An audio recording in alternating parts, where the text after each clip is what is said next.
Molarity chemistry का एक fundamental concept है जो सॉल्यूशन के अंदर सॉल्यूट के कंसंट्रेशन को मेज़र करता है। मोलारिटी को कैलकुलेशन परफॉर्म करने के लिए यूज़ करते हैं, जैसे कि डाइल्यूशंस के लिए, रिएक्शन रेट्स को डिटरमाइन करने के लिए। इसका डेफिनेशन है number of mole solute present in 1 litre of solution. Molarity को मोलर कॉन्सेंट्रेशन भी बोलते हैं और अमाउंट ऑफ कॉन्सेंट्रेशन भी बोलते हैं। इसको m से डिनोट करते हैं और इसका SI यूनिट मोल पर लीटर होता है। अगर हम एग्जाम्पल की बात करें, इधर आप पिक्चर में देख सकते हैं कि सॉल्वेंट और सॉल्यूट है, तो किसी भी कंसंट्रेशन में या फिर किसी भी सॉल्यूशन में कितना मोल ऑफ सॉल्यूट प्रेजेंट है ये डिटरमाइन करना है।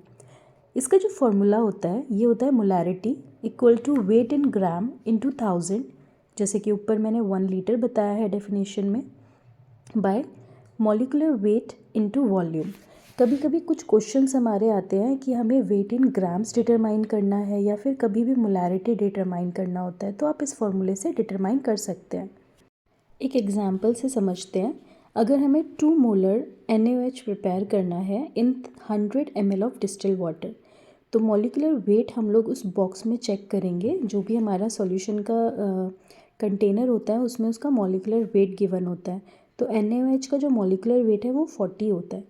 तो जहाँ पे मोलारिटी है और हमारा जैसे 2 मोल्स हैं, हम वहाँ पे 2 लिखेंगे। उसके अलावा जो हमारा मॉलिकुलर वेट है वहाँ 40 लिखेंगे और इस तरह से हम लोग सारी वैल्यूज़ हैं उनको पुट कर लेंगे। और इसके बाद कैलकुलेट करने के बाद हमें मिल गया कि वेट इन ग्राम्स हमारा 8 ग्राम हो रहा है।